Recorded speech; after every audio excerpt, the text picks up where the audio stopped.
जय जय राधा वल्लभ श्री हरिवंश। जय जय श्री वृंदावन श्री बनचंद्र। जय जय राम।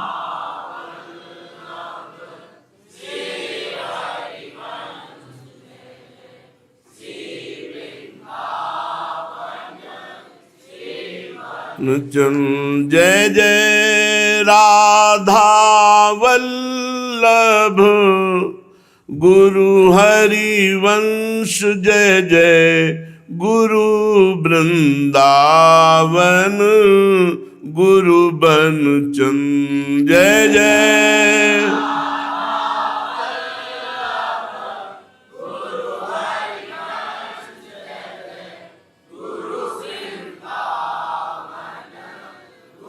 बनचंद्र। जय जय राधा वल्लभ श्री हरिवंश। जय जय श्री वृंदावन श्री बनचंद्र। जय जय राधा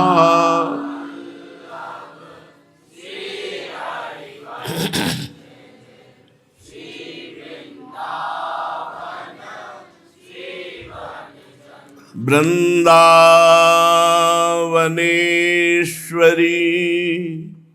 तवैव पदारविंदम प्रेमामृतैकमकरंद रसौघपूर्णं हृद्यर्पितं मधुपते स्मरतापमुग्रं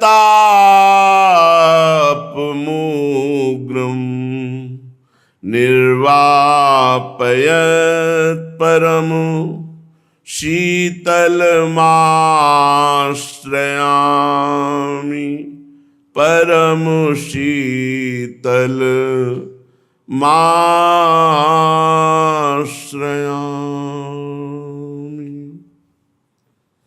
परम सच्चिदानंद घन प्रेमानंद स्वरूप नवनिभृत निकुंज महामहिम परम पावन श्री वृंदावन धाम। श्री वृंदावन धाम के लाडिले युगल सरकार प्राणाराध्य प्राण प्रिय श्री श्यामा श्यामजू समस्त सहचरी वृंद खग मृग पशु पंछी तरुलता यमुना रस रानी रजरानी समस्त ब्रजवासी परिकर अहेतु की कृपा हर क्षण अहेतु की कृपा। शरणागत भक्त केवल प्रभु की कृपा का स्वाद लेता रहता है। खट्टा है कि मीठा, कड़ुआ है कि तीखा, इससे मतलब नहीं होता। प्रसाद प्रसाद होता है। ऐसी अनुकूल परिस्थिति है या प्रतिकूल परिस्थिति है, अनुकूल स्थिति है हृदय की या प्रतिकूल स्थिति है, संतुष्टायन केनवा। बाहर की परिस्थिति अंदर की स्थिति में फर्क पड़ने पर भी अपने में कोई फर्क ना पड़े तो शरणागति पुष्ट। फर्क पड़ गया तो अभी शरण पर भरोसा नहीं। वो सब ठीक कर लेंगे,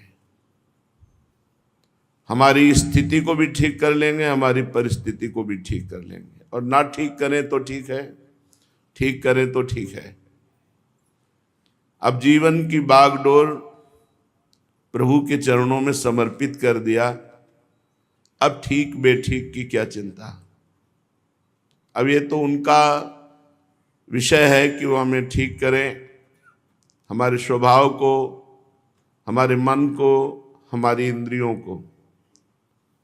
इतने बड़े की शरण ले ली और ठीक करने का जुम्मा हम लें या किसी और के पास जाएं। कोई हो तो आप ही बतावें प्रभु, आपके समान कोई नहीं तो आपसे बढ़कर कौन है।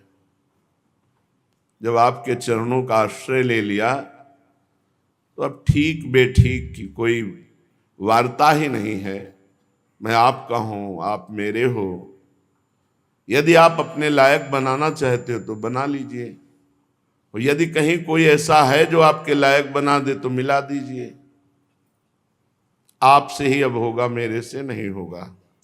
मैं आपका हूं, मेरा अंतःकरण, मेरा स्वभाव, ये सब आपको समर्पित है। कहां जाऊं, किसकी शरण में जाऊं? आप जैसा तो केवल आप ही है। अगर कोई आपसे हटकर होता तो हम जाते हैं। अगर किसी में कुछ बल है तो आपके द्वारा दिया हुआ है, किसी में बुद्धि है तो आपके द्वारा दी हुई, कोई तेजस्वी है तो आपके द्वारा, कोई जितेंद्री है तो आपके द्वारा। यह हमें अच्छे से पता है, अब इसमें संशय नहीं। इसलिए जाऊं कहां तज चरण तुम्हारे, जाऊं कहां तज चरण तुम्हारे। काको नाम पतित पावन जग, के ही अति दीन प्यारे। जो सब जगह से ठुकराया गया हो उसे कौन गले लगा सकता है? पतितों को तो एकमात्र पावन करने वाले आप ही हो प्रभु। आपका बाना है पतित पावन। दीनों को, तिरस्कृत को, समाज तिरस्कृत को आप ही गले लगाते हो। ये स्वभाव और प्रभाव संतों से, शास्त्रों से पता चला। अब किसकी शरण में जाऊं? जाऊं कहां तजी चरण तुम्हारे। माना मैं आपके योग्य नहीं हूं, ना कभी हो सकता हूं। कहां आप सच्चिदानंद महिमा से युक्त, और कहां पार्थिव शरीर के विलास में लगा हुआ मन इंद्री। पर जाऊं तो कहां जाऊं? कोई ऐसा दयालु, कोई ऐसा कृपालु, कोई ऐसा क्षमावान, कोई ऐसा उदार सृष्टि में है ही नहीं। जाऊं कहां तज चरण तुम्हारे। जैसे मां बच्चे को पीटे, छोटे बच्चे को, तो आप देखिएगा वो मां के ही गले लगेगा, क्योंकि उसका कोई आश्रय नहीं है। वो झिड़क करके गोद से उतार दे तो मां की तरफ ही भागेगा, क्योंकि उसका कोई आश्रय नहीं है। शरणागत का ऐसा ही स्वभाव होता है। यदि प्रभु झिड़क दें तो भी प्रभु की तरफ ही भागना है, यदि डांट दें तो प्रभु की तरफ ही भागना है, कोई और रास्ता नहीं है। काको नाम पतित पावन जग। सच्ची मानिए, जरा सी गलती में कोई बर्दाश्त नहीं करेगा, आपका त्याग कर देगा, घृणा करेगा, नीच दृष्टि से देगा। अरे असंख्यों अपराध, समुद्रवत अपराध, मानते ही नहीं। मेरा शरणागत है, बस इस भाव से मानते ही नहीं। हमारे युगल सरकार, कहां जाऊं? ऐसा कौन है, ऐसा कौन उदार है कि आज से नहीं करूंगा फिर कर रहा हूं, आज से नहीं करूंगा फिर कर रहा हूं, गलती पे गलती करता चला जा रहा हूं, और प्यार पे प्यार, दुलार पे दुलार उनका होता चला जा रहा है। ऐसा कोई नहीं त्रिभुवन में, प्रभु जैसा कोई नहीं है। कौने देव बराई बिरद हित, हठी हठी अधम उधारे। खग मृग व्याध पशान बिटप, जड़ जवन कवन सुर तारे। अगर कहा जाए कि साधना से ही तारते हैं, तो गोस्वामी जी कह रहे खग पक्षी, मृग पशु, व्याध हिंसक, हत्यारे, बड़े बड़े नाग, मनुष्य, वृक्ष, कौन कौन, जिनको कोई नहीं पूछता, कोई साथ नहीं देता, उनको प्रभु गले लगाते हैं, क्योंकि उनके हृदय में बात आ जाती है ना कि अब हमारा कोई नहीं। ये बहुत बड़ी भगवत प्राप्ति के लिए सिद्धि है। जिसके हृदय में बात आ जाए कि हमारा तो कोई नहीं है। जिसका कोई होता है तो संकट पड़ने पर उसी के पास जाता है, और जिसका कोई नहीं होता है तो हर परिस्थिति में वृत्ति भगवान के पास, प्रभु आपके सिवा कोई नहीं, श्री जी आपके सिवा कोई नहीं। खग मृग व्याध पाषाण, पत्थर, अहिल्या, बिटप, यमलार्जुन, कौन कौन ऐसा नहीं जिसको आपने तार न दिया हो। केवल साधना की बात की जाए तो क्या साधना, खग मृग पशु पंछी जड़ में पाषाण में क्या साधना। अहिल्या जी शापवश पाषाण बन गई, अब कोई साधना हो रही क्या। पर कृपालु भगवान ने अपने चरण स्पर्श से दिव्य पावन बना दिया, पावन करने वाला बना दिया। आज तक किसी देवता ने ऐसा किया हो कहीं सुनने को नहीं आता, क्योंकि सामर्थ्य नहीं। जगत से उद्धार करने की सामर्थ्य त्रिदेव में है, भगवान श्रीहरि, भगवान महादेव और भगवान ब्रह्मा में भी। संपूर्ण ज्ञान और मोक्षाधिपति भगवान श्रीहरि जब कभी इन दोनों महापुरुषों में संकल्प बनता है तो तत्काल हरि उसे पास कर देते हैं। प्रधान मोक्षाधिपति श्रीहरि है। आज तक किसी भी देवता का ऐसा बाना नहीं पाया गया कि हठ पूर्वक चुन चुन कर नीचों को परम पद दिया हो।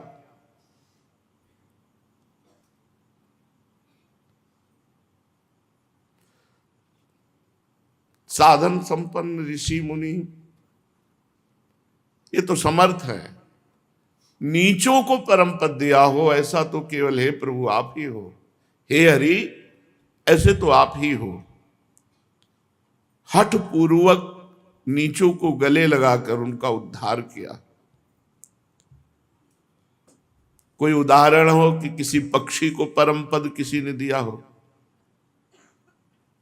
देखो, प्रभु तर उतर कपि डार पर ते किए आप समान, कैसा स्वभाव है।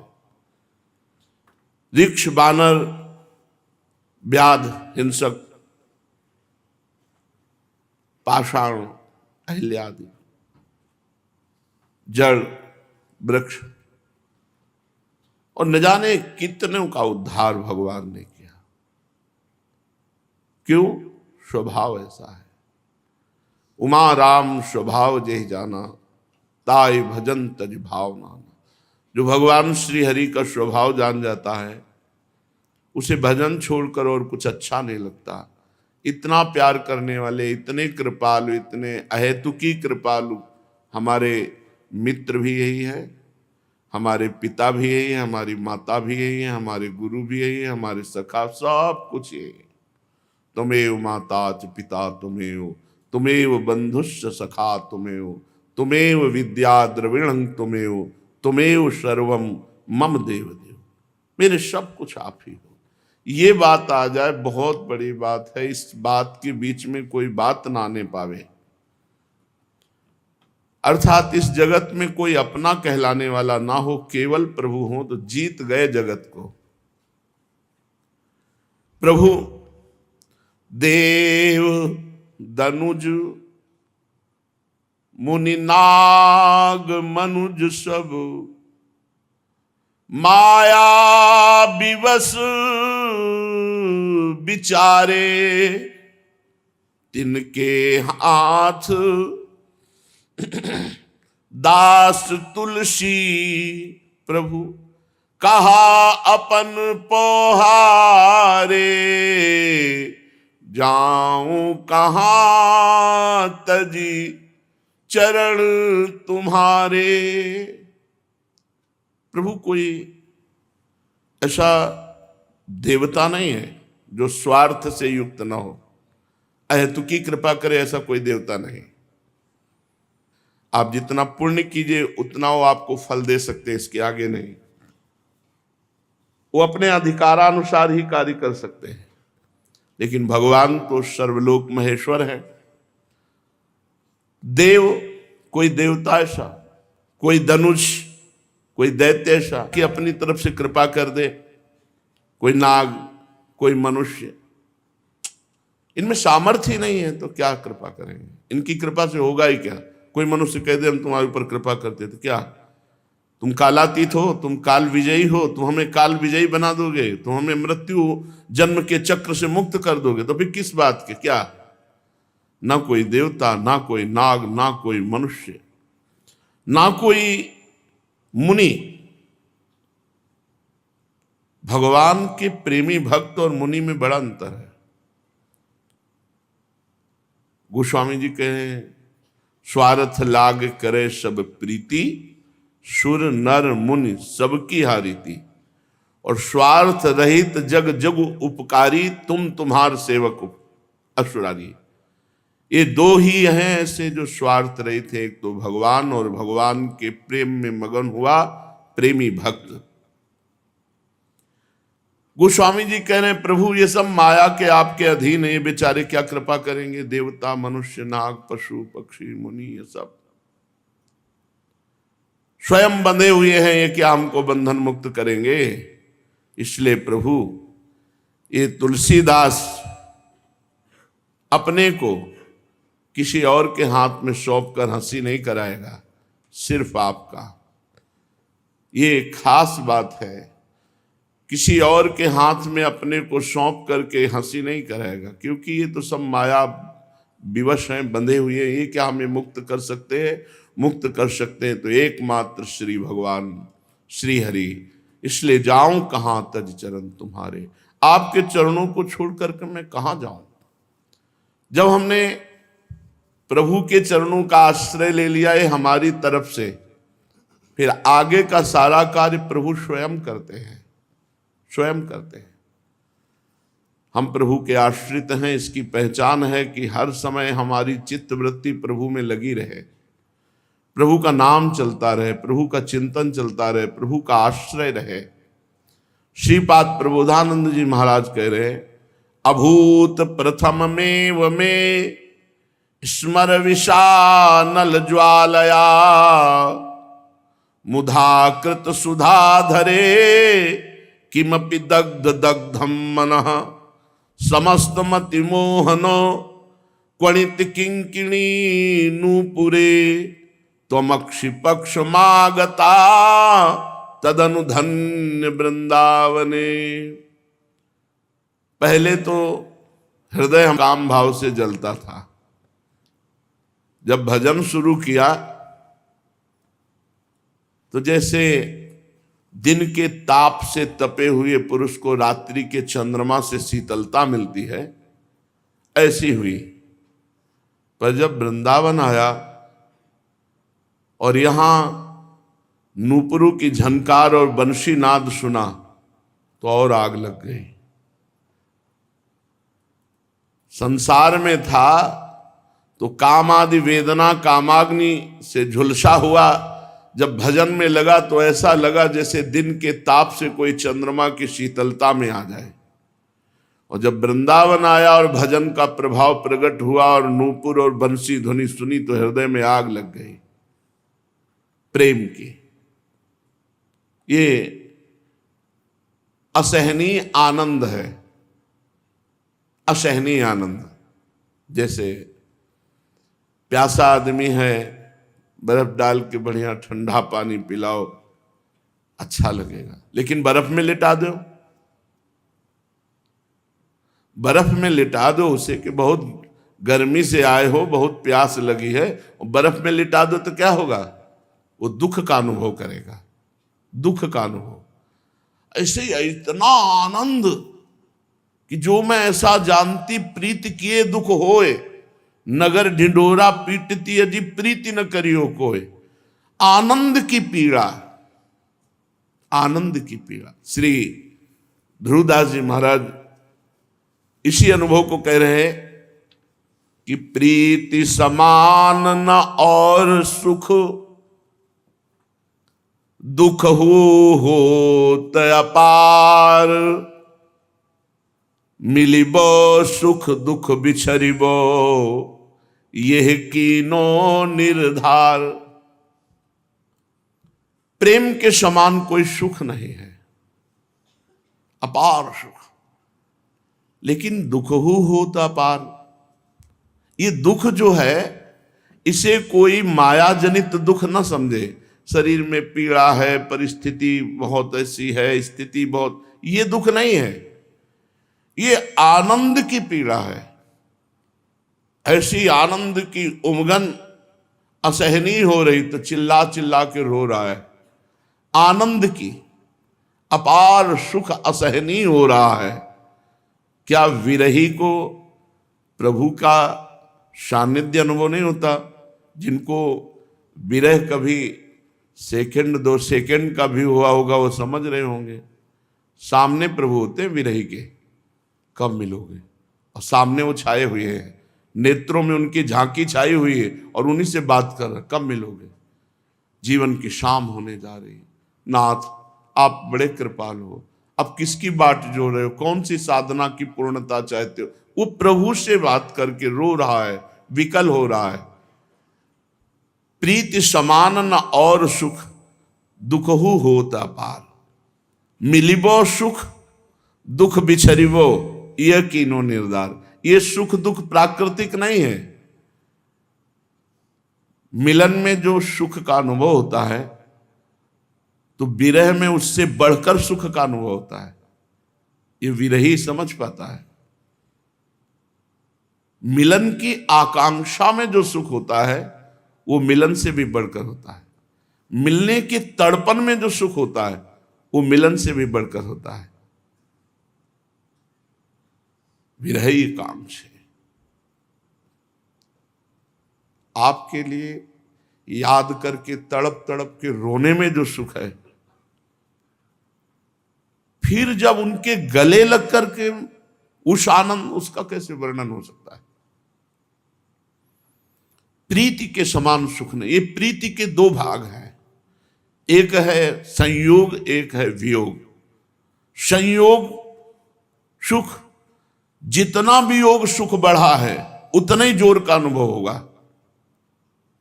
जैसे द्वारिकाधीश महाराज के दर्शन दुर्योधन भी कर रहा है, लेकिन उसके हृदय में कभी 1 मिनट विरह नहीं जागृत हुआ प्रभु का, तो कोई सुख नहीं मिल रहा, कोई सुख नहीं मिल रहा। और तड़प रही हैं विदुरानी जी उनके विरह में, तो केवल सुना कि श्री कृष्ण आए हैं तो शरीर शुद्ध नहीं है। जैसी स्थिति थी वैसी स्थिति में दरवाजा खोल दिया, होश ही नहीं। ऐसे प्रेम में डूबी हुई हैं, छिलके पवा रही, गुदा फेंक रही। क्यों? हर समय भगवान के चिंतन में, कब मिलेंगे, कब मिलेंगे, कब मिलेंगे। मथुरा के ब्राह्मण वेदज्ञ हैं, याज्ञिक हैं, बड़े धर्मात्मा हैं, लेकिन विरही नहीं हुए कभी 1 मिनट के लिए। लेकिन उनकी पत्नियां भगवान की चर्चा सुन सुनकर लालसा युक्त हो गई कि हाय, हमारे समीप श्री कृष्ण हैं ब्रज में, कब हम भर नेत्र श्री कृष्ण को देखेंगी। तो जे ही सूचना मिली, कोई रोके नहीं रुकी और सुंदर सुंदर भोग लेकर प्रभु श्री कृष्ण के सानिध्य का परम लाभ प्राप्त किया। ये जो प्रेम का सुख दुख है सच्चिदानंदमय है, ये प्राकृतिक सुख दुख नहीं है। ध्रुवदास जी कह रहे, बिनु देखे तलफत रहे, क्यों पावे चित चैन, बदन रूप जलपान को प्यासे हैं 2 नैन। जिनके लिए हमने जीवन अर्पित किया, जिनको हमने अपना आराध्य देव प्राण प्रिय प्रीतम माना, सबसे प्यारा माना, उसके बिना हम चैन से जी रहे हैं, इसका मतलब अभी रंग नहीं आया। अभी खान पान, विश्राम, हंसी मजाक, इससे हमारा दिन कट रहा है, अभी रंग नहीं आया। रंग तो बिनु देखे तलफत रहे,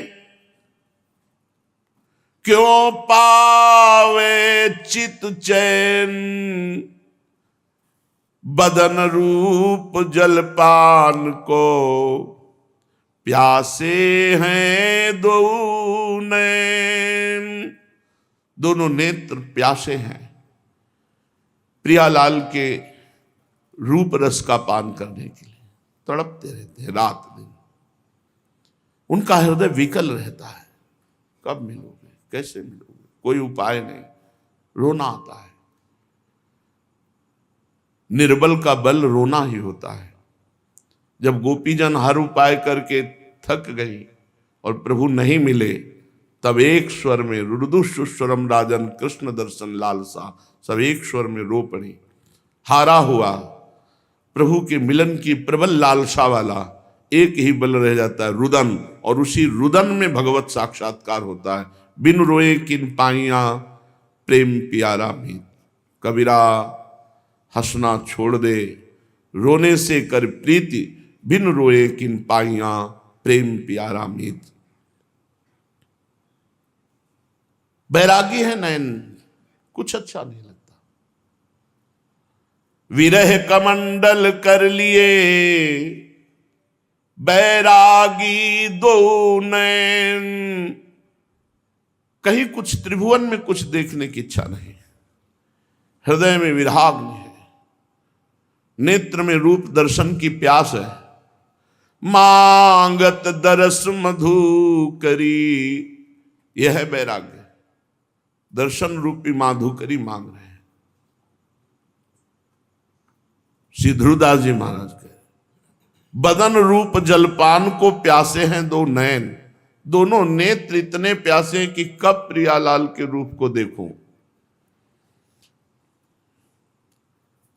अब धीरे धीरे उसकी ऐसी स्थिति आ गई कि एक घड़ी भी कल्प के समान लग रही है। एक घड़ी समय व्यतीत करना, कोई तुम्हारा प्राण प्रिय आने वाला हो और तुम इंतजार कर रहे हो, फिर उस समय देखो, बार बार दरवाजे के पास जाना और घड़ी देखना, कोई मिला, पूछो कोई आ रहा है, आपने देखा, ओ वो व्याकुलता, बस प्राण प्रिय होना चाहिए। अब सुनी एक घड़ी तो कल्पन की सम होत, तिही दुख लिखबे को कहूं, नहीं कागत नहीं दोत। कोई स्याही, कोई कलम, कोई कागज ऐसा नहीं है कुछ विरही के हृदय की पीड़ा को लिख सके, जिसका एक एक क्षण प्रभु के मिलन के लिए तड़प रहा है, हाहाकार कर रहा है हृदय। यहां कह रहे भगवत दर्शन कब होंगे। खान पान अच्छा लग रहा है, सोना अच्छा लग रहा है, हंसना अच्छा लग रहा है, जीना अच्छा लग रहा है, जब भार एक एक कल्प के समान एक एक घड़ी व्यतीत हो रही। ध्रुवदास जी के उसके हृदय में भगवत मिलन की कैसी पीड़ा है कि न कोई स्याही है, न कोई कलम है, न कोई दवात है जिससे हम लिख सके कि उसके हृदय की कैसी पीड़ा है। कठिन पीर पिय विरह की, लगे प्रेम के बाल। प्रेमी की अंतिम दशा मृत्यु दशा होती है, असमर्थ। अब तो जीवन की शाम होने वाली, नहीं मिलेंगे, भारी व्याकुलता, भारी, तभी प्रभु का साक्षात्कार होता है। कठिन पीर पी विरह की, लगे प्रेम के बाण। अब तो चाहत है चलो, रही न सकत यही प्राण। कोई आचार्य कृपा पात्र, मंत्रवेत्ता, निरंतर नाम जप करने वाला, उसी के हृदय में पावन प्रेम उदय होता है। और मंत्र बल से, नाम बल से उसका हृदय इतना मजबूत होता है कि उसके प्राण नहीं निकलते। नहीं तो ऐसी विरहाग्नि, ऐसा प्रेम बाण प्रभु का हृदय में लगता है, जीना मुश्किल हो जाए। अब तो चाहत हैं चलो, रह न सकत ये प्राण। उसके प्राण व्याकुल हो जाते हैं। श्रीपाद करें, पहले तो काम आदि दोषों के ताप से हृदय जल रहा था, नाम जप किया तो ऐसी शांति मिली जैसे दिन के धूप से कोई तपा हुआ रात्रि की चंद्रमा में शीतलता में शांति प्राप्त करता है। पर जब वृंदावन आया तो नवीन आग लग गई। मेरे कानों में नूपुरों की धुनी और बंशी की धुनी पड़ी। अब तो हृदय व्याकुल है कि कब उनको देखूं जिनकी नूपुरों की धुनी है, जिनकी वंशी ध्वनि, उनको कब देखूं। वो मेरे हैं, वो अपने हैं, और अपने होकर छुप रहे हैं, मेरे सामने नहीं आ रहे। क्या करूं, कहां जाऊं, कैसे, क्या, वो व्याकुल था। मुधाकृत सुधाधरे किमपि दग्ध दग्धम मना। अब तो जल रहा है मन, कठिन पीर पिय विरह की। समस्त मति मोहन क्वणित किंकिणी नूपुर। वंशी ध्वनि, करधनी की ध्वनि, नूपुरों की ध्वनि, ये हमें मोहित कर लिए। तुमक्षि पथमागता तदनुधन्य वृंदावने। अब तो मैं इस वृंदावन में अपने जीवन को समर्पित करता हूं। इसी वृंदावन के मार्ग में मैं अपने जीवन को अर्पित करके एक आकांक्षा करता हूं कि जिनकी नूपुरों की ध्वनि सुनी वो प्रियाजू, और जिनकी वंशी ध्वनि सुनी वो लाल जो हमारे नेत्र गोचर हों, मैं उनको देख पाऊं। जीवन मृत्युलोक में बड़ा संकटपूर्ण है। कभी भी किसी भी क्षण कोई भी घटना घट सकती है। कोई भी अंग नष्ट हो सकता है, कोई भी शरीर नष्ट हो सकता है। इसलिए हर पल नाम न छूटने पावे। माया का कार्य है नाम विस्मरण कराना। वो चाहे वस्तु हो, चाहे व्यक्ति हो, चाहे कुछ भी हो, माया वही है जो भगवत विस्मरण करा दे, और भक्ति वही है जो भगवत स्मरण में रखे। भगवत स्मरण में रखे उसी का नाम भक्ति, जो भगवत विस्मरण करा दे उसी का नाम माया। चाहे वो कोई भी हो, जिसके संग से भजन छूटे वो माया, जिसके संग से भजन बने वो भक्ति। वो कोई भी हो, कोई वस्तु व्यक्ति स्थान कोई भी हो, जिस वस्तु व्यक्ति स्थान के संग से भजन छूटे वो माया, वो त्याज्य है। और जिसके संग से भजन बने वो भक्ति, वो ग्राह्य है, वो स्वीकार करना चाहिए। चलते हैं श्रीमद् भागवत महापुराण। प्रसंग चल रहा है समुद्र मंथन। भगवान अजित श्री हरि जब देखा कि समस्त देवता परास्त हो रहे हैं दैत्यों से, देवताओं ने प्रार्थना की ब्रह्मा जी से, ब्रह्मा जी, महादेव, समस्त देवता भगवान श्री हरि से। तब श्री हरि ने कहा, इस समय गुरु शुक्राचार्य के प्रताप से दैत्य बलवान हैं, उनको देवता जीत नहीं सकते। इसलिए पहले समुद्र मंथन हो, उसमें अमृत निकले और देवता पान करें, फिर विजय को प्राप्त होंगे।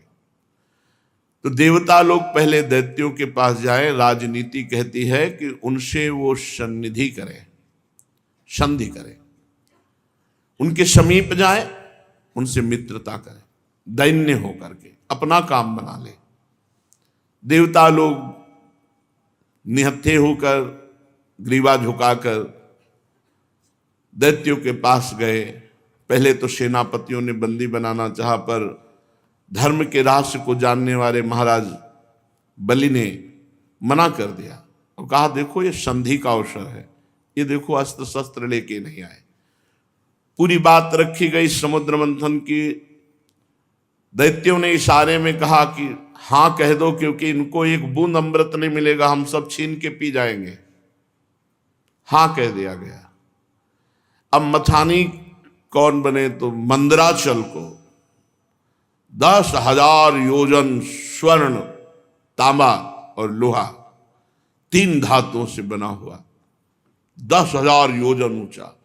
सब देवता दैत्य बड़ी ताकत लगा करके उखाड़े, वो फिसल गया। बहुत से दैत्य देवता अंग भंग और मृत्यु को प्राप्त हुए। देवताओं ने भगवान का स्मरण किया, गरुड़ पर सवार होकर अजित भगवान उपस्थित हुए। मंदराचल को एक हाथ से उठा के गरुड़ पे रखा, अमृत दृष्टि से समस्त देवता और दैत्यों को पुष्ट किया। अब समुद्र में मंदराचल विराजमान किया गया। बहुत सी औषधि लता जो जो भगवान ने कही सब उसमें डाली गई। देवता और असुरों ने नागराज वासुकी को रिझा लिया और उनको वचन दिया कि समुद्र मंथन में प्राप्त होने वाले अमृत में तुम्हारा हिस्सा होगा। आप रस्सी बन जाएं। मथानी बना मंदराचल, रस्सी बने वासुकी नाग। वासुकी नाग को नेति के समान मंदराचल में लपेट दिया गया। समुद्र मंथन आरंभ हुआ। अजित भगवान ने देवताओं को इशारा किया, मुख की ओर लग जाओ। देवताओं में खास बात है, भगवान की आज्ञा का उल्लंघन ने क्यों नहीं पूछा, लग गए। जब दैत्य सेनापतियों ने देखा तो उन्होंने कहा, देवता कोई श्रेष्ठ है, हम लगेंगे मुख की तरफ। सांप के पूंछ का भाग जो है ये निकृष्ट माना जाता है, हम इसे नहीं पकड़ेंगे। भगवान ने देवताओं को इशारा किया, आ जाओ पूंछ की तरफ। क्योंकि जब नेति बन करके मंदराचल घुमाया जाएगा, भारी विष की ज्वाला वासुकी नाग के मुख से निकलेगी। तो देवताओं को बचाने के लिए भगवान ने पहले ऐसा किया था। देवताओं ने पूंछ पकड़ ली और दैत्य मुख की ओर हो गए। बड़े बड़े असुरों के भुजाओं और देवताओं की दैवी शक्ति से युक्त होकर मंदराचल जीव ही घुमाया जाने लगा, त्यों ही समुद्र में डूबने लगा। अब तो सब देवता दैत्य निराश होने लगे, मन टूट गया, उदासी छा गई। भगवान ने तुरंत कच्छप रूप धारण किया। भगवान का एक कच्छप अवतार है, विशाल काय भगवान की पीठ। समुद्र में प्रवेश करके मंदराचल के नीचे जाकर कच्छप भगवान अपनी पीठ में मंदराचल ले लिया। भगवान की शक्ति अनंत है, वे सत्य संकल्प हैं, उनके लिए कौन सी बड़ी बात है।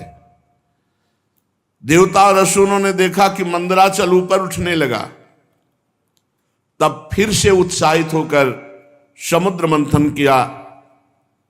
भगवान कच्छप की पीठ का विस्तार कितना था? 1,00,000 योजन, क्योंकि 10,000 योजन चौड़ा और लंबा तो मंदराचल है। 1,00,000 योजन भगवान कच्छप की पीठ, 1,00,000 योजन तक फैली हुई अपनी पीठ पर मंदराचल घूम रहा है। तो भगवान को ऐसा सुख हो रहा है जैसे कोई पीठ खुजला रहा हो। बड़े बड़े देवताओं में दैवी शक्ति और असुरों में आसुरी शक्ति भगवान ने प्रवेश की। फिर मंदराचल को घुमाया जाने लगा। भगवान की पीठ में मानो खुजली हो रही हो, ऐसे मंदराचल लगता है। समुद्र मंथन भगवान के बल से हुआ। देवताओं में दैवी शक्ति, असुरों में आसुरी शक्ति, वासुकी नाग में निद्रा, नीचे कच्छप रूप से, ऊपर 1000 सहस्त्रबाहु रूप से ऊपर भी दबाए हुए हैं। ये देवता नहीं जान रहे। पर्वत के ऊपर 1000 भुजाएं धारण करके ऊपर से भगवान उसे आकाश में ब्रह्मा शंकर इंद्र आदि भगवान के ऊपर पुष्पों की वर्षा कर रहे हैं। इस प्रकार भगवान पर्वत के ऊपर सहस्त्राबाहु रूप से 1000 भुजाएं धारण करके नीचे को दबा रहे हैं, नीचे कच्छप रूप से ऊपर को उठा रहे हैं। देवताओं में दैवी शक्ति, असुरों में आसुरी शक्ति, पर्वत में दृढ़ता, वासुकी में निद्रा, स्वयं भगवान के द्वारा ही समुद्र मंथन हो रहा है। अब तो भगवत बल से उन्मत्त होकर मंदराचल को बड़े वेग से घुमाया गया। समुद्र मंथन शुरू हुआ। उस समय समुद्र और उसमें रहने वाले मगर, मछली आदि जीव क्षुब्ध हो गए। नागराज वासुकी के हजारों कठोर नेत्र मुखों से, श्वासों से विष की ज्वाला निकलने लगी। उससे पौलोम काल के बलि, इलवल आदि असुर निस्तेज हो गए, जलने लगे। ऐसे जान पड़ते थे मानो दावानल से झुलसे हुए साखू के पेड़ खड़े हों। देवताओं में भी ताप आया। वासुकी नाग के श्वास की लपटों से देवता भी निस्तेज होने लगे। वस्त्रमाला, कवच, मुख ये सब झुलस गए। भगवान ने तुरंत प्रेरणा की, मेघ छा गए और वर्षा होने लगी, जिससे फिर बल आया दैत्यों में और देवताओं में। समुद्र मंथन फिर जोर से शुरू हुआ। पहले समुद्र मंथन में विष निकला, विष। ध्यान रखो, जब कोई साधन मार्ग में चलता है तो पहले विष पीना पड़ता है। यम ही न व्यथ्यन्ते ते पुरुषम पुरुषर्षभ सम दुखा सुखाधीरम स्वमृतत्वाय कल्पते। जो इस विष को पीता है, सुख दुख को समान भाव, मान अपमान, निंदा स्तुति, काम क्रोध लोभ, ये सब विष हैं। इनको जो पीता है वही अमृत पद का अधिकारी होता है। भगवान मेघ के समान सांवले शरीर पर सुनहला पीतांबर, कानों में बिजली जैसे चमकते हुए कुंडल, सिर पर मुकुट, घुंघराले बाल, नेत्र लाल लाल रेखाओं से युक्त, गले में बनमाला सुशोभित, संपूर्ण जगत को अभय दान करने वाले विश्व विजयी भगवान अजित ने अपने भुजदंडों से वासुकी नाग को पकड़कर जे ही मंदराचल की रफ्तार बढ़ाई, ते भी खलबली मच गई। मछली, मगर, सांप, कछुए भयभीत होकर ऊपर आ गए। तिमिंगल आदि मत्स्य, समुद्री हाथी, ग्राह व्याकुल हो गए। जे ही ऐसा मंथन हुआ कि सबसे पहले ऊपर हलाहल नामक अत्यंत उग्र विष निकला। अब वो समुद्र मंथन से निकला हुआ विष 10 दिशाओं में फैलने लगा। इससे सारी प्रजा मर जाएगी, सब प्रकृति भस्म हो जाएगी, ऐसा ये विष है। भगवान अजित ने कहा, भगवान शंकर की शरण में चलो। पहले निकले हुए इस हलाहल नामक विष से भगवान सांब सदाशिव ही बचाएंगे।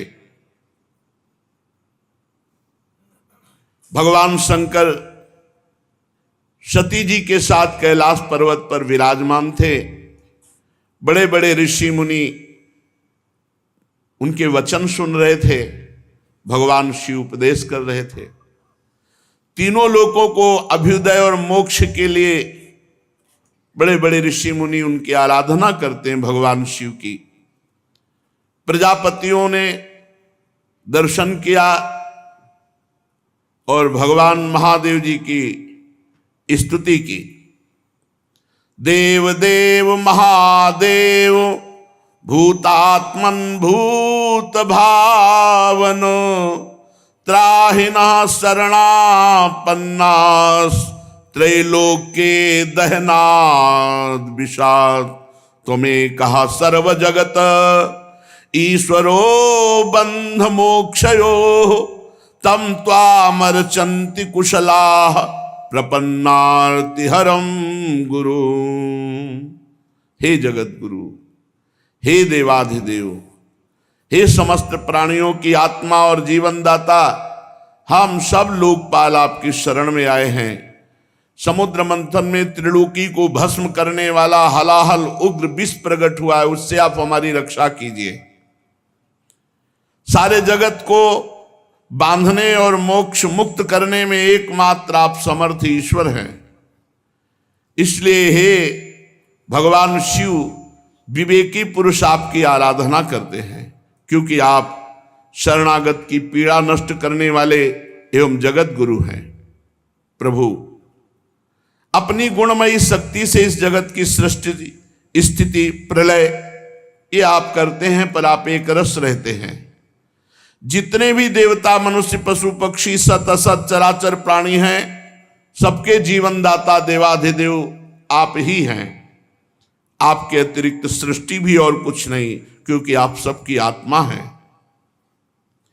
हे सर्वदेव स्वरूप, आपका मुख अग्नि है। तीनों लोकों के अभ्युदय करने के लिए हे शंकर, ये पृथ्वी आपका चरण कमल है। आप अखिल देव स्वरूप हैं। ये काल आपकी गति है, दिशाएं कान हैं, वरुण रसेंद्री हैं, आकाश नाभ है, वायु श्वास है, सूर्य नेत्र है, जल वीर्य है। आपका अहंकार नीचे ऊंचे सभी जीवों का आश्रय है। चंद्रमा मन है, प्रभु स्वर्ग आपका सिर है। वेद स्वरूप भगवान समुद्र आपकी कोख है, पर्वत हड्डियां हैं, सब प्रकार की औषधियां घास आपके रोम हैं, गायत्री आदि छंद आपकी सातों धातुएं हैं, और सभी प्रकार के धर्म आपके हृदय हैं। हे स्वामिन, सद्योजात आदि 5 उपनिषद ही आपके तत्पुरुष अघोर, सद्योजात, वामदेव, ईशान नामक 5 मुख हैं। प्रभु इस कार्य कारण जगत से परे, माया से परे आप हैं। आपकी महिमा को ब्रह्मादि भी जानने में समर्थ नहीं। हम लोग तो केवल आपके इस लीला बिहारी शिव रूप को देख रहे हैं, आपके परम स्वरूप को हम नहीं जानते। हे महेश्वर, यदि आपकी लीलाएं अव्यक्त हैं, फिर भी संसार कल्याण करने के लिए परम कारण स्वरूप आप लीला करते हैं। प्रभु, आप प्रजा बड़े संकट में है, इस हलाल विष का कुछ इंतजाम कीजिए। भगवान शिव ने कहा सती जी से, देवी, ये बड़े खेद की बात है कि समुद्र मंथन से कालकूट विष निकला और प्रजा बड़ी दुखी है। इसलिए हमें समस्त प्रजा की रक्षा करनी चाहिए। मेरा कर्तव्य है, ये मेरी शरण में आए हैं, मैं इन्हें निर्भय कर दूं, क्योंकि जिसके पास शक्ति है, सामर्थ्य है, तो आए हुए शरणागत के दुख को मिटाना उसका धर्म बनता है। अगर अपने प्राणों की भी बलि देनी पड़े तो दे देना चाहिए, पर शरणागत को विमुख नहीं जाने देना चाहिए, उसकी रक्षा करनी चाहिए। कल्याणी, ये मोह पास में बंद करके जीव एक दूसरे से वैर की गांठ बांध लेते हैं। ऐसे अज्ञानियों पर जो कृपा करके उन्हें भगवत मार्ग में लगाता है, उनकी रक्षा करता है, उस पर भगवान श्री कृष्ण बहुत प्रसन्न होते हैं। और जब भगवान श्री कृष्ण प्रसन्न हो जाते हैं तो मैं, ब्रह्मा, चराचर जगत उसके ऊपर प्रसन्न हो जाता है। जहां पर कृपा राम की हुई, ता पर कृपा करे सब कोई। इसलिए मैं प्रजा के कल्याण के लिए इस विष को पीऊंगा।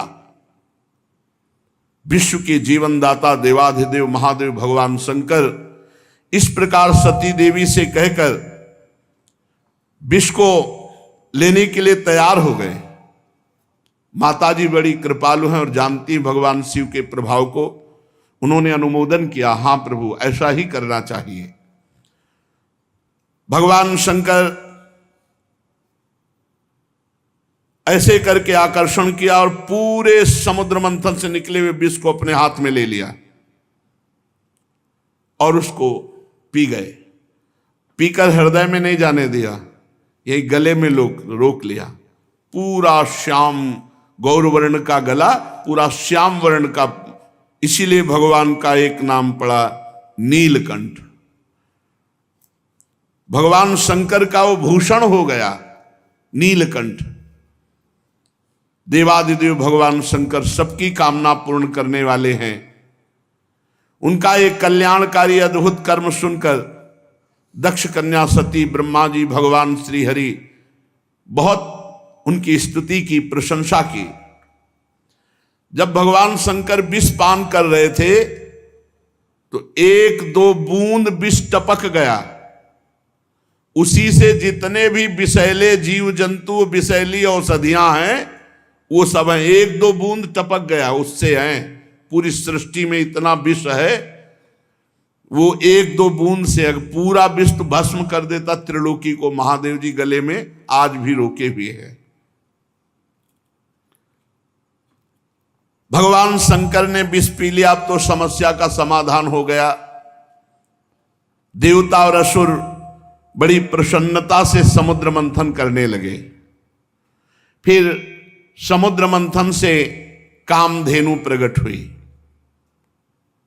कामधेनु समस्त कामनाओं को पूर्ण करने वाली है। भगवान इशारा जिसे देते वही उसे स्वीकार करता। भगवान ने देवताओं को इशारा किया, कामधेनु देवताओं ने ले ली, जो ऋषियों के अग्निहोत्र के काम में आएगी। ब्रह्मलोक तक यज्ञ के उपयोगी पवित्र घी दूध आदि पहुंचाने के लिए ब्रह्मवादी ऋषियों को देवताओं ने कामधेनु प्रदान की। इसके बाद उच्चैश्रवा नामक घोड़ा निकला, उसे महाराज दैत्याधिपति बलि जी को दिया गया। वो चंद्रमा के समान श्वेत वर्ण का। इंद्र ललचात हो गए, पर भगवान ने रोक दिया। महाराज बलि को उच्चैश्रवा मिला। तदनंतर थोड़ी ही देर बाद समुद्र मंथन के ऐरावत नामक हाथी निकला। बड़े बड़े 4 दांत, उज्ज्वल गोरे वर्ण का, कैलाश के समान। देवराज इंद्र को दिया गया ऐरावत हाथी। फिर कौस्तुभ मणि समुद्र मंथन से निकली। देवता और दैत्य दोनों ने मिलकर वो मणि भगवान श्री हरि को पहनाई, जो वक्षा स्थल में कौस्तुभ मणि विराजमान है, वो समुद्र मंथन से प्रकट हुई। इसके बाद स्वर्गलोक की शोभा बढ़ाने वाला कल्प वृक्ष वो देवताओं ने ले लिया। ये कल्प वृक्ष जो कामना करे वो पूर्ण कर देता है। इसके बाद अप्सराएं प्रकट हुई,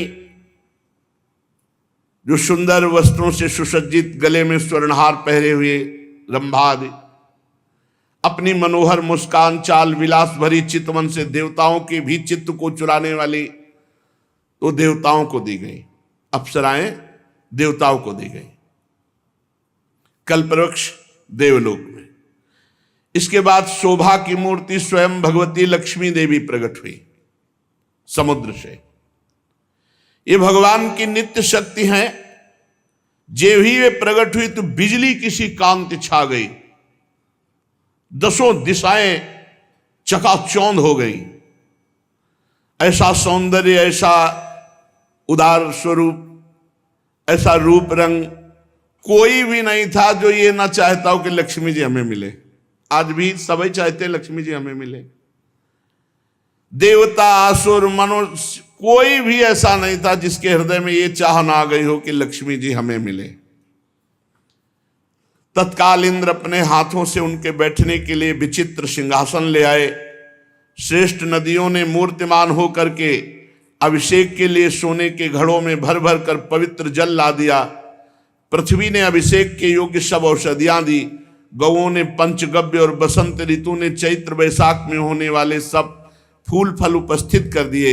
इन सामग्रियों से ऋषियों ने विधि पूर्वक लक्ष्मी जी का अभिषेक किया। गंधर्व गान कर रहे हैं, अप्सराएं नृत्य कर रही हैं। बादल सदैव होकर मृदंग, डमरू, ढोल, नगारे, नरसिंगे, शंख, वेणु, वीणा ये जोर जोर से वाद्य बजा रहे हैं। भगवती लक्ष्मी देवी का अभिषेक हुआ और सुंदर पोशाक धारण की हुई सिंहासन पर विराजमान हैं। दिग्गज कलशों से उनका स्नान करा रहे हैं। वेद में ब्राह्मण वेद मंत्र पढ़ रहे हैं। समुद्र ने पीले रेशमी वस्त्र उनको पहनने के लिए दिया। वरुण ने वैजंती माला समर्पित की। प्रजापति विश्वकर्मा ने भांति भांति के गहने दिए। सरस्वती जी ने मोतियों का हार, ब्रह्मा जी ने कमल, नाग ने 2 कुंडल अर्पित किए। इसके बाद लक्ष्मी जी कमलों की माला लेकर किसके गले में डाले चली।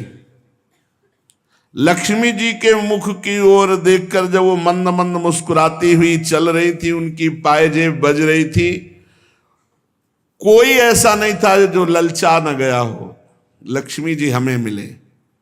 पर वो चाहती थी जो हमें चाहे ना उसको हम वरण करें। निर्दोष हो जिसके हृदय में चाह ना हो, उत्तम गुणों से नित्य युक्त हो, उसे मैं अपना आश्रय बनाऊंगी। लक्ष्मी जी ने देखा गंधर्व, यक्ष, असुर, सिद्ध, चारण, देवता सब चाह कर रहे हैं। किसी को शर्त है, जो चाह ना करता हो, निर्दोष हो, अविनाशी हो, नित्य हो, ये सब भगवान में है। वे मन ही मन तपस्वियों की तरफ देखकर कहा, इन्होंने क्रोध पर विजय नहीं प्राप्त किया। ज्ञान तो है परंतु अनासक्त नहीं है। कोई महत्वशाली है परंतु वो काम को नहीं जीत सका। किसी में ऐश्वर्य बहुत है पर वो ऐश्वर्य किस काम का जब दूसरों का आश्रय लेना पड़े। किसी में धर्माचरण है तो प्राणियों के प्रति प्रेम का पूरा वर्ताव नहीं। त्याग है पर केवल त्याग से ही थोड़ी मोक्ष हो जाएगा, तत्वबोध होना चाहिए।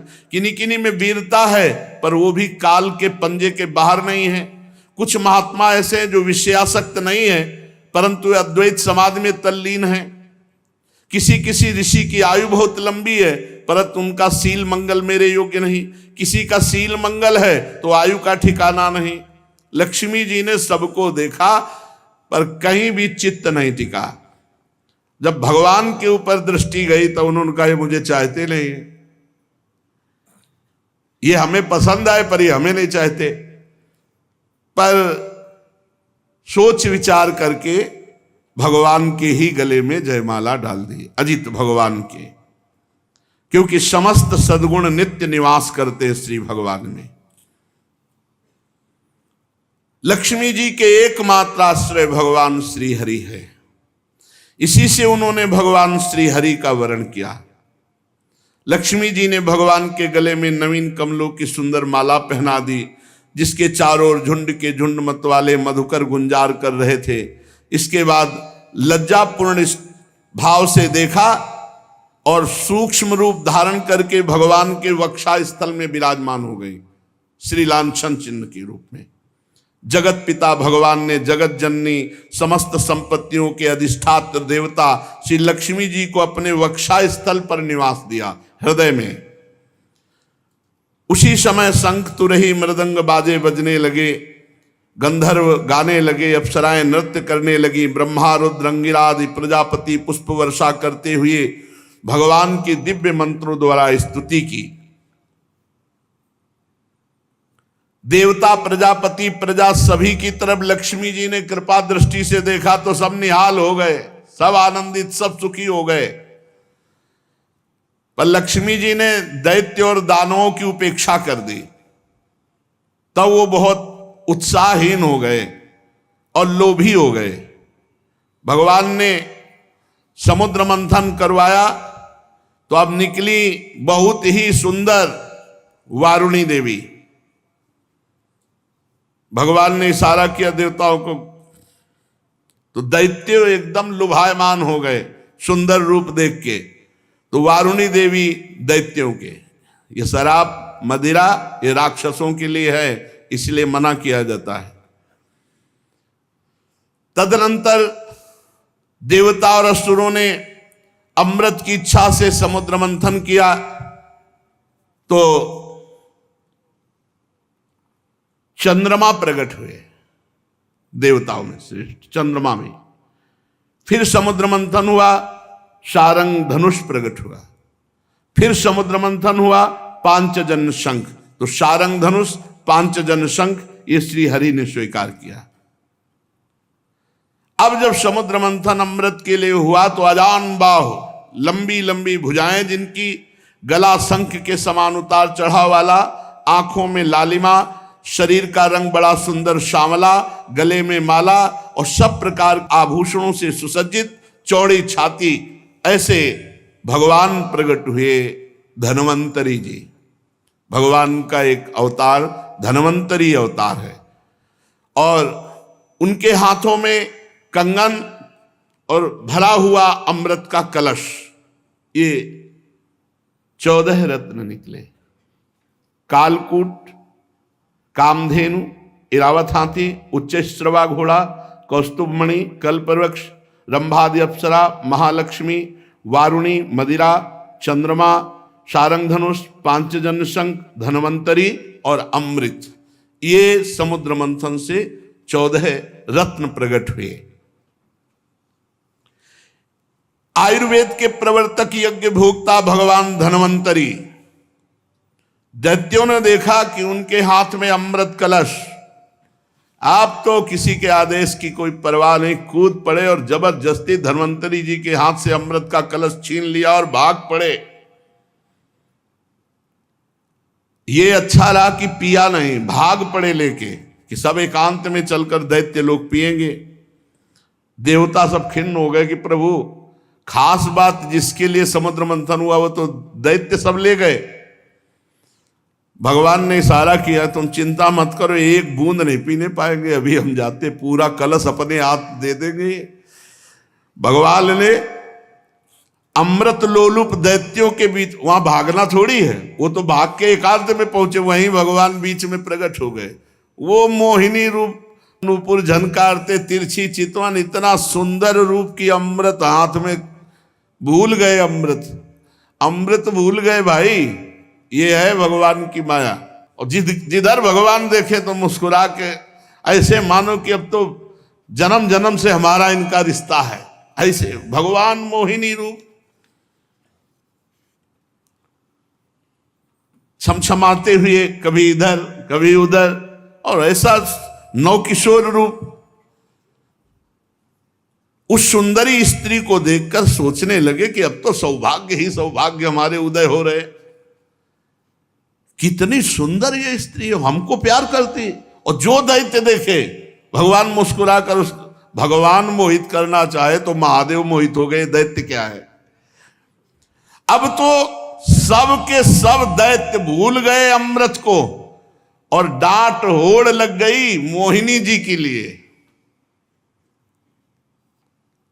उनमें हाथ जोड़कर कहा, कमल नयनी तुम कौन हो, कहां से आई हो और क्या करना चाहती हो। सुंदरी, तुम्हें देखकर हम सबके मन में खलबली पैदा हो गई।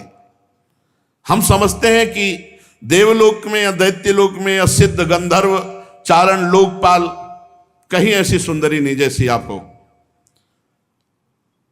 तुम्हें मनुष्य तो देख भी नहीं सकते। सुंदरी, हमें लगता है विधाता ने हम पर दया करके भेजा है। हम दैत्यों को महासुख देने के लिए तुम आई हो। माननीय, वैसे तो हम एक जाति के लोग हैं, पर इस समय हम थोड़ा झगड़े पे आने वाले हैं, क्योंकि हम ये अमृत का कलश मिला है और हम आपस में लड़ाई कर बैठेंगे। तो सुंदरी, तुम ही अमृत पिला दो। भगवान कुछ नहीं बोल रहे। हम सब कश्यप जी के पुत्र हैं, तुम्हें हम अपना परिचय बता देते हैं और सगे भाई हैं। ये देवता लोग और हम दोनों के पिता एक ही हैं, कश्यप। ये अमृत का कलश लो और जैसा आप उचित समझो। असुरों ने जब इस प्रकार प्रार्थना की तो भगवान और जो स्त्री लुभावना चाल होती, चाल, मुस्कुराहट और चितवन से कटाक्ष करते हुए कहा, आप लोग महर्षि कश्यप के पुत्र हैं। पहले साफ बता दिया, हाँ, कि हमारे ऊपर दोष मत लगा, हम पहले बता रहे। आप लोग अमृत के बांटने का न्याय भार हमारे ऊपर डाल रहे हैं। अरे विवेकी पुरुष उल्टा स्वेच्छाचारणी स्त्रियों पर कभी विश्वास नहीं करते। तुम्हें और भगवान ये कहते हुए और मुस्कुरा रहे हैं। उनको लग रहा है कि मजाक कर रहे हैं, और भगवान सत्य बोलते, त्रिकाल सत्य, कि ये रूप हमने धारण ही इसीलिए किया है। मैं किसी के लिए हूं, ना आज तक हमको कोई पकड़ पाया और ना कोई पकड़ पाएगा मोहिनी रूप में। भगवान और हंसकर तिरछी कटाक्ष मार करके, कैसा भगवान स्पष्ट वर्णन कर रहे हैं कि फसला मत हमारे पे। परीक्षित जी, मोहिनी जी की ये बात सुनकर दैत्यों के मन में आया कि मजाक कर रही है हमसे। उन्होंने हंस करके कहा कि देखो, तुम कोई भी हो, ये ले अमृत कलश।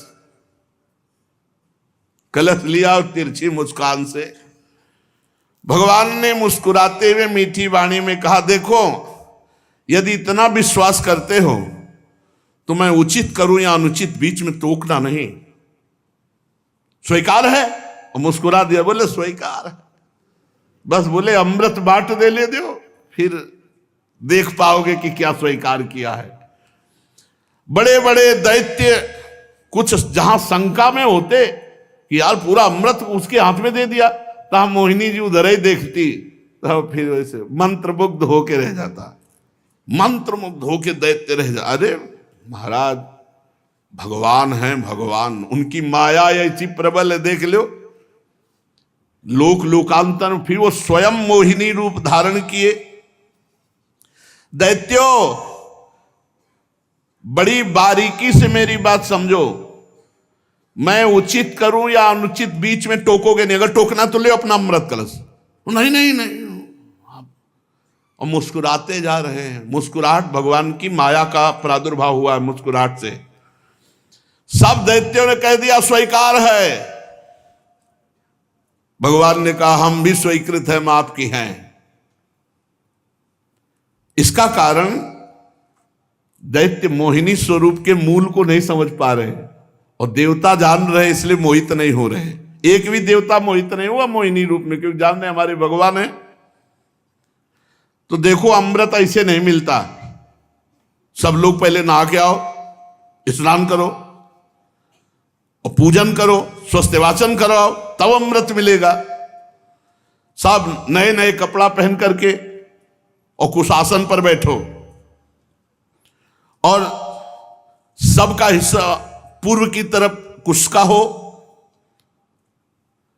अब देवता दैत्य फटाफट स्नान करके, भगवान ने इशारा किया देवताओं को कि नहाओ कम, जल्दी नए कपड़ा पहन के बैठ जाओ आके। और दैत्यों से कहा पूरा स्नान सब। और भगवान नूपुर की झनकार करते हुए देवताओं की तरफ नहीं, दैत्यों की तरफ, किसी के भी ज्ञान का स्फुरण न होने पावे, सबको मंत्र मुग्ध किए। मोहिनी जी ने मुस्कान भरी चितवन से सब दैत्यों की तरफ कलश लेके निकली, बूंद नहीं पिलाया। आ रही हैं अभी। अब दैत्य तो इतना खुश हैं कि मोहिनी जी मिल गई। ये सुधरते हैं तो प्रियाजू के सामने ही सुधरते कर जो पीक दाली लिए खड़े याद, जो निकुंज बड़े सीधे नहीं तो बड़े टेढ़े महाराज, ये बहुत टेढ़े हैं इनको। अब ये अगर सीधे कहीं मिलते हैं ना तो प्रियाजू के सामने यहाँ वृंदावन में भोले भाले एकदम सीधे, एकदम महाराज जगत पिता भगवान है और वो मोहित कर रहे हैं। अब असुरों ने दृढ़ विश्वास करके भगवान के हाथ में अमृत कलश है, और भगवान बांटने के लिए पहले दैत्यों के सामने से निकले, पर वहां कुछ और बांट रहे हैं। मुस्कान चितवन देवता पूर्ण विश्वास किए हुए कि मैं भगवान की शरण में हूं, भगवान परम मंगल करेंगे। दैत्यों की तरफ से आ रहे भगवान, और उल्टा बैठाला, तुम इधर तुम इधर। एक दूसरे की तरफ पीछे मुड़कर नहीं देखेगा, अलग अलग पंक्ति कतार बांधकर दल में बैठाल दिया, एक दूसरे की पीठ की तरफ।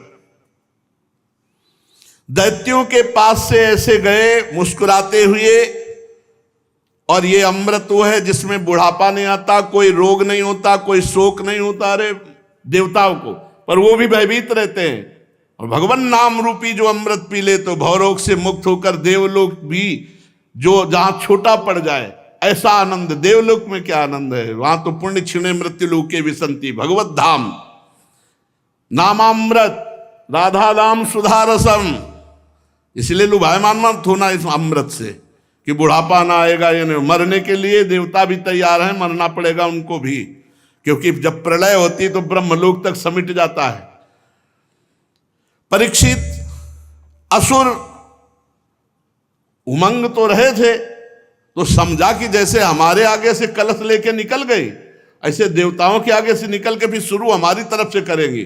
और पीठ की तरफ थे देवता, और वो इस पर विश्वास कर रहे थे कि मोहिनी तो हमसे सबसे ज्यादा प्यार करती है।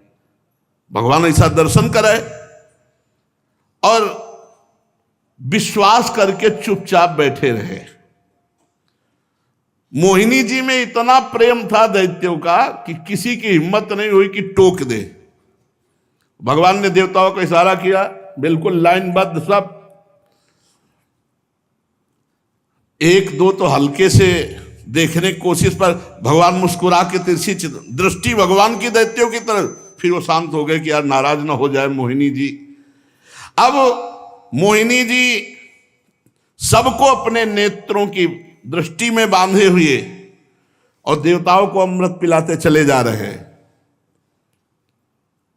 राहु ने देखा कि कुछ गड़बड़ है, कलश तो आधा से ज्यादा खाली हो गया और अभी पंक्ति देवताओं की चले, हमें लगता है दैत्यों को बूंद नहीं मिलेगा। तत्काल चंद्रमा और सूर्य के बीच में, वो तो पीठे घुमानी थी, तत्काल घुमाया और अमृत बटी रात। और भगवान बांटने की तरफ नहीं देख रहे थे, दैत्यों की तरफ देख रहे थे। चंद्रमा और सूर्य ने कहा प्रभु राक्षस है, दैत्य है। भगवान ने तुरंत सुदर्शन चक्र के द्वारा, तो केवल ऊपर का अमृत केवल गले तक पहुंच पाया था। आज भी चंद्र ग्रहण और सूर्य ग्रहण उसी से पड़ता है। भगवान ने सुदर्शन चक्र से उसका सिर काट दिया। अमृत का संसर्ग गले से होने से आज भी वो अमर है राहु, परंतु उसका जो धड़ है वो नीचे गिर गया। राहु पर्व के दिन पूर्णिमा और अमावस्या को बैर भाव से बदला लेने के लिए चंद्रमा और सूर्य पर आक्रमण किया करता है। भगवान ने लंबी चाल बढ़ाई, पूरे देवताओं को अमृत पिला दिया और फेंका कलश, जहां एक बूंद भी नहीं। अब समस्त दैत्यों के सामने मोहिनी रूप, अरे खत्म मोहिनी रूप देखा, अरे बोले तो हरि ठग लिया, सब अमृत पिला दिया देवताओं को। अब तो सब के सब असुरगण अमृत से वंचित और भारी क्रोध धारण करके भगवान के प्रति की इसने छल कर दिया।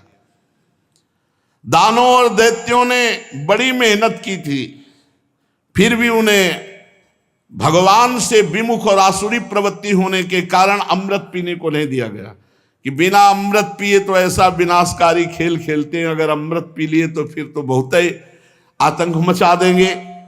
भगवान ने समुद्र को मथकर अमृत निकाला और अपने शरणागत देवताओं को पिलाया और फिर देखते देखते गरुड़ पर सवार हुए, जय श्री राधे, चले गए। जब दैत्यों ने देखा कि मेहनत तो हमने भी की, सफलता शत्रुओं को मिली, तब उन्होंने बड़े बड़े अस्त्र शस्त्रों से देवताओं पर आक्रमण कर दिया। अत्यंत भयंकर संग्राम हुआ। देवता और दैत्यों की घमासान लड़ाई, इसी को देवासुर संग्राम कहते हैं। दोनों ही एक दूसरे के प्रबल शत्रु, विविध प्रकार के वाहनों से, विविध प्रकार के अस्त्रों से बहुत समय तक उनका युद्ध होता रहा, लेकिन अब वो जीत नहीं सकते क्योंकि देवता अमृत प्रिय हैं, इनको मरना नहीं है और उनको मरना पड़ेगा। जिसके साथ भगवान है विजय श्री उसी की होती है। देवराज इंद्र ने विजय प्राप्त की। भगवान का जो आश्रय लेते हैं, संजय जी से धृतराष्ट्र जी ने पूछा कि संजय वैसे तुम्हारे विचार से